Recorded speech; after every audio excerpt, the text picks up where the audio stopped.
Pre మార్కెట్కి సంబంధించిన ప్రధాన అంశాలు చర్చించుకుందాం. ముందుగా మిత్రులందరికీ స్వాగతం. ఈరోజు మే 29వ తారీఖు గురువారం. ముందుగా ఏడిఆర్ సెంటిమెంట్ ఎలా ఉందనేది ఒకసారి పరిశీలన చేద్దాం. Wipro, doctor Reddy's labs, Infosys, HDFC bank ADRs అయితే నెగిటివ్లో క్లోజ్ అయినాయి. ఐసిఐసిఐ బ్యాంక్ ఏడిఆర్ స్లైట్ గ్రీన్లో అయితే క్లోజ్ అయింది. మొత్తం మీద ఏడిఆర్స్ నుంచి మనకి నెగిటివ్ సంకేతాలు అనేది కనిపిస్తూ ఉన్నాయి. ఇక ఇండియన్ ఇండిసెస్ ఎలా పర్ఫామ్ చేసినాయి అనేది మనం తీసుకున్నదే.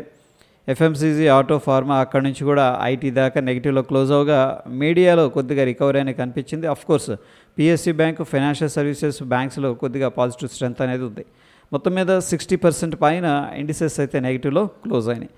ఇక గ్లోబల్గా మార్కెట్స్ ఎలా ఉన్నాయి అనేది పరిశీలన చేసినట్టయితే S&P 500 విక్స్ తగ్గింది.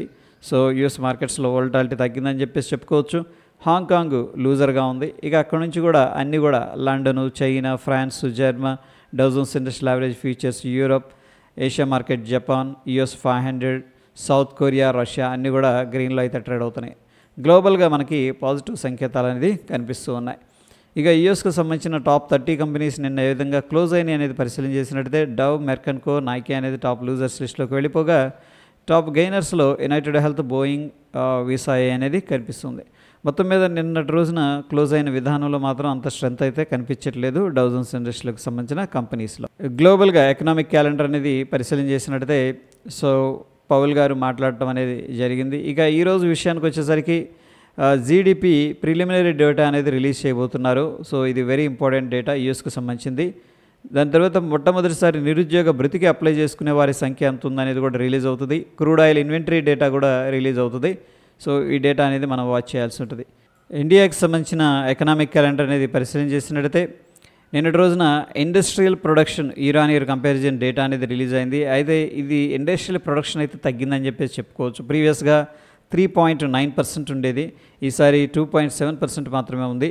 మ్యానుఫ్యాక్చరింగ్ ప్రొడక్షన్ కూడా ప్రీవియస్గా 4% అనేది ఉండేది, బట్ ఈసారి 3.4% కనిపిస్తుంది. M3 మనీ సప్లై అయితే ప్రీవియస్గా ఎంత ఉందో అంతే ఉంది. ఎనీహౌ ఇక్కడ కొద్దిగా ఇండస్ట్రియల్ ప్రొడక్షన్, మ్యానుఫ్యాక్చరింగ్ అనేది తగ్గిందని చెప్పేసి అర్థమవుతుంది. ఈ స్టాక్ ఫ్యూచర్స్ వచ్చేసరికి నిన్నటి రోజున పాజిటివ్గా అయితే ట్రేడ్ అయ్యాయి. ఎందుకంటే ఎన్విడియా మంచి రిజల్ట్స్ అనేది అనౌన్స్ చేయడం ఇందుకు కారణం. Individual stocks prestige, NBCC, Alkem, SJVN, Motherson, Bajaj auto results అనేది అనౌన్స్ చేస్తూ ఉన్నాయి. ప్రాబ్లీ వీటిల్లో స్ట్రాంగ్ వాలటాలిటీ ఉండే అవకాశం అయితే కనిపిస్తూ ఉంది. ఇక ఫ్యూచర్ అండ్ ఆప్షన్స్లో ఎటువంటి స్టాక్ కూడా బ్యాన్ లిస్ట్లో అయితే లేదు. ఇక నిఫ్టీ హీట్ మ్యాప్ అనేది పరిశీలన చేసినట్టయితే BPCL, హీరో మోటార్ కార్ప్, HDFCలో BL అనేది టాప్ గెయినర్స్ లిస్ట్లో ఉండగా నిన్నటి రోజున IndusInd bank, Tata consumers, Nestle ఈ స్టాక్స్ అనేది టాప్ లూజర్స్ లిస్ట్కి వెళ్ళిపోయాయి. ఇక టోటల్గా based on the price and open interest అనేది మనం తీసుకున్నట్టయితే లాంగ్ సైడ్ 32% అనేది ఉంది, షార్ట్ సైడ్ 57% కనిపిస్తుంది. మొత్తం మీద మార్కెట్స్ కొద్దిగా కిందకి వెళతాయి అని చెప్పేసి పార్టిసిపెంట్స్లో ఎక్స్పెక్టేషన్ ఉందని చెప్పేసి డేటా మనకు చెప్తూ ఉంది. ఇక ఈ యొక్క గ్రాఫ్ అనేది మనం అబ్జర్వ్ చేస్తున్నాం. నిఫ్టీ ఫ్యూచర్స్ది నిన్నటి రోజున స్లైట్ నెగిటివ్లో క్లోజ్ అయింది. Anyhow based on the price and open interest అనేది మనం తీసుకున్నట్టయితే ప్రస్తుతం ఏం ఇండికేట్ చేస్తూ ఉందంటే షార్ట్ బిల్డప్ అనేది చూపిస్తూ ఉంది. అంటే ప్రైస్ ఎక్కడి నుంచి కూడా కొద్దిగా ఫర్దర్గా డిక్లైన్ అవుతుంది అనే ఎక్స్పెక్టేషన్స్ అయితే ఉన్నట్టు మనం అర్థం చేసుకోవచ్చు. ఫ్యూచర్ అండ్ ఆప్షన్స్లో LICI, bank India, BHL, PI and Indian bank వీటిల్లో సిగ్నిఫికెంట్గా లాంగ్ బిల్డప్ అనేది జరుగుతూ ఉన్నట్టు చూపిస్తుంది. అంటే ఇక్కడ నుంచి ఫర్దర్గా పైకి వెళ్తుందని చెప్పేసి ఎక్స్పెక్టేషన్ పెట్టుకొని బై చేస్తున్నారు.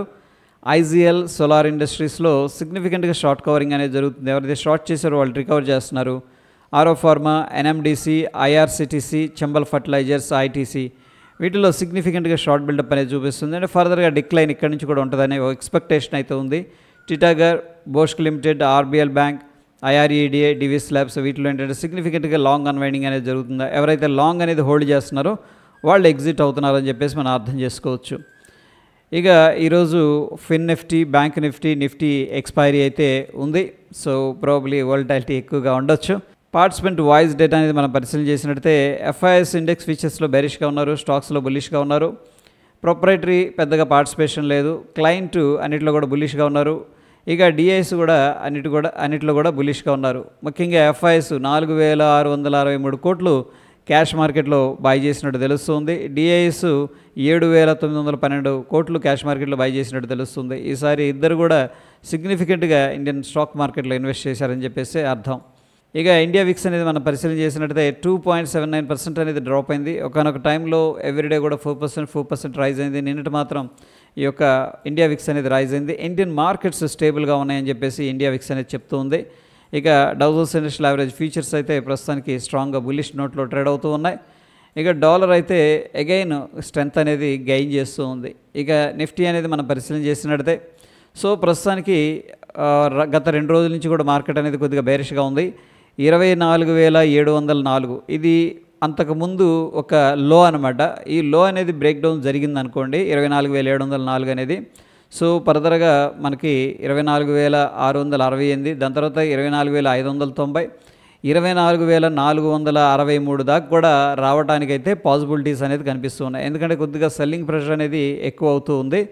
ప్రస్తుతం మనం వాచ్ చేయాల్సిన లెవెల్ 24,704, రఫ్గా 24,700. ఇక మార్కెట్ సస్టైన్ అయ్యి బుల్లిష్ మూమెంట్లోకి రావాలి అంటే కూడా ప్రస్తుతం ఏంటంటే 24,855 ఏదైతే లెవెల్ ఉందో ఈ లెవెల్ అనేది బ్రేక్అవుట్ అనేది చేయాలన్నమాట. చేసి స్టేబుల్ అయిందంటేనే దెన్ బుల్లిష్ సెంటిమెంట్ అనేది డెవలప్ అవుతుంది. అప్పుడు 24,973, దాని తర్వాత 25,100 దాకా అప్ సైడ్ అనేది వెళ్ళడానికైతే పాసిబిలిటీస్ కనిపిస్తూ ఉన్నాయి. ఇక బ్యాంక్ నిఫ్టీ అయితే గత 3 రోజుల నుంచి కూడా డోజీ ఫార్మేషన్ అనేది జరుగుతుంది. 55,500 అనేది ఒక క్రూషియల్ రెసిస్టెన్స్ లాగా టెంపరీగా కనిపిస్తూ ఉంది మనకి. ఈ లెవెల్ అనేది ఫర్దర్గా బ్రేక్అవుట్ అనేది జరిగితే ఫర్దర్గా అప్ సైడ్ అనేది వెళ్ళడానికి అయితే పాసిబిలిటీస్ అనేది ఉన్నాయి.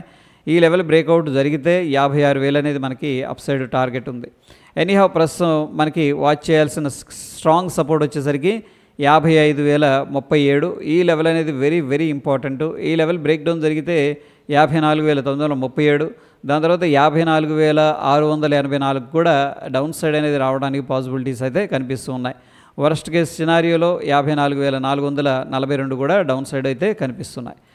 ఇక సెన్సెక్స్ అనేది మనం అబ్జర్వ్ చేసినట్టయితే సో ప్రీవియస్గా ఇది ఒక లో అనేది కనిపిస్తుంది. క్యాండిల్ లో ఆల్మోస్ట్ 81,182 అనేది వెరీ వెరీ ఇంపార్టెంట్ సపోర్టు. ఈ లెవెల్ బ్రేక్ డౌన్ జరిగిందంటే కొద్దిగా సెల్లింగ్ ప్రెషర్ అనేది ఉండే అవకాశం ఉంది. దాని తర్వాత 80,504 దాకా డౌన్ సైడ్ అనేది మనకి వెళ్ళడానికి పాసిబిలిటీస్ ఉన్నాయి.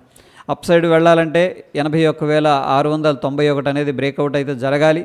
ఆ లెవెల్ బ్రేక్అవుట్ జరిగినప్పుడు 82,319 దాకా అప్ సైడ్ అయితే వెళ్ళడానికి పాసిబిలిటీస్ అనేది ఉన్నాయన్నమాట. ఇక అయితే ఫ్రెండ్స్ మనం ఎప్పుడైనా సరే ఈ గోల్డ్ కానీ క్రూడ్ ఆయిల్ కానీ ట్రాక్ చేసేటప్పుడు Indian gold and crude oil కంటే కూడా యూఎస్కి సంబంధించిన వాటిని ట్రాక్ చేయడం ఏంటంటే ఒక కంటిన్యూటీ అనేది ఉంటుందన్నమాట. ఓకే, ఎందుకంటే ఇవి ఓవర్ నైట్ కూడా ట్రేడ్ అవుతూ ఉంటాయి కాబట్టి. ప్రస్తుతం గోల్డ్ మనం అబ్జర్వ్ చేసినట్టయితే డైలీ టైం ఫ్రేమ్లో చూడండి చక్కగా అవర్లీ టైం ఫ్రేమ్లో ఒక ఇంపార్టెంట్ సపోర్ట్ అనుకున్నాం కదా, ఈ లెవెల్ అయితే బ్రేక్ డౌన్ జరిగి కిందకు వెళుతుంది. ప్రాబబ్లీ ఈ నెక్స్ట్ సపోర్ట్ ఈ లెవెల్ దగ్గర అయితే కనిపిస్తూ ఉంది. అక్కడ దాకా వెళ్ళడానికి ప్రాబబిలిటీస్ అనేది ఎక్కువగా ఉన్నాయి. ఇక క్రూడ్ ఆయిల్ విషయానికి వచ్చేసరికి ప్రస్తుతానికి ఏంటంటే ఒక ఇంపార్టెంట్ సపోర్ట్ దగ్గర సపోర్ట్ తీసుకొని పైకి వెళ్ళే ప్రయత్నం అయితే చేస్తూ ఉంది. సో ఫర్దర్గా మనకి ఈ యొక్క లెవెల్ దాకా అప్ సైడ్ టార్గెట్ అయితే ఉంది. ఇక న్యాచురల్ గ్యాస్ వచ్చేసరికి ప్రీవియస్గా ఒక నెక్ లైన్ దగ్గర ఒక క్రూషియల్ లెవెల్ దగ్గర అయితే ట్రేడ్ అవుతూ ఉంది. గిఫ్ట్ నిఫ్టీ అనేది పరిశీలన చేసినట్టయితే ప్రీవియస్గా ఇక్కడైతే క్లోజ్ అయింది, బట్ ఈరోజు ఇక్కడ ఓపెన్ అయింది. అంటే దీన్ని మనం గ్యాప్ అప్ అనొచ్చు. ప్రస్తుతం మనం చూస్తున్న సమయానికి 55 పాయింట్ల దాకా అప్రాక్సిమేట్గా పాజిటివ్గా అయితే ట్రేడ్ అవుతుంది. 24,809 దగ్గర గిఫ్ట్ నిఫ్టీ ఫ్యూచర్ అనేది ట్రేడ్ అవుతూ ఉండగా మన నిఫ్టీ ఫ్యూచరు 24,762 దగ్గర అయితే క్లోజ్ అయింది.